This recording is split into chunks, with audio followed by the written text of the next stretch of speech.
எப்போல்லாம் குட்டீஸ் ஊர்லேருந்து வர்றாங்களோ அப்போ வந்து ஒரு லிஸ்ட்டு போட்டு வந்துடுவா. அதுலேயும் எங்கள் அண்ணா பொண்ணு, பெரிய பொண்ணு, எங்கள் அண்ணியே சூப்பராக சமைப்பாங்க. ஆனாலும் ஊர்லேருந்து வந்தோடனையும் அத்தை இது வேணும் அது வேணும்னு சொல்லுவாள். ரொம்ப சிம்பிளாக பார்த்திங்கன்னா ஒரு ஆப்பிள் ஜூஸ் வேணும்னு சொல்லுவாள். ஆப்பிள் ஜூஸ் இந்த உலகத்துலேயே நான் தான் நல்லா போடுறேன் அப்படின்னு நம்பிக்கிட்டு இருக்கா. அதுக்கு பதிலாக வந்துட்டு எனக்கு மசாஜ் பண்ணி விடுவா. நான் எது சொன்னாலும் செய்வா.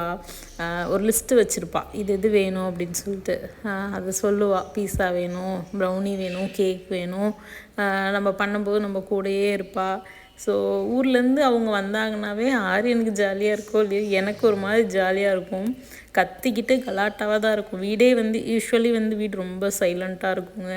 அவங்க வந்துட்டாங்க அப்படின்னா பயங்கர சவுண்டாக, அது ஒரு மாதிரி செம்ம ஜாலியாக இருக்கும். நான் சொல்லிகிட்டே இருப்பேன், சவுண்டாக இருக்குடான்னு. ஆனால் அந்த சவுண்டு வந்து ரொம்ப சந்தோஷமாக இருக்கும். ஊர்லேருந்து வாண்டுங்க வந்துருச்சுன்னா ஆரியனை கையில் பிடிக்க முடியுதோ இல்லையோ, சின்ராஸை கையில் பிடிக்க முடியாது. அது நான் தான்.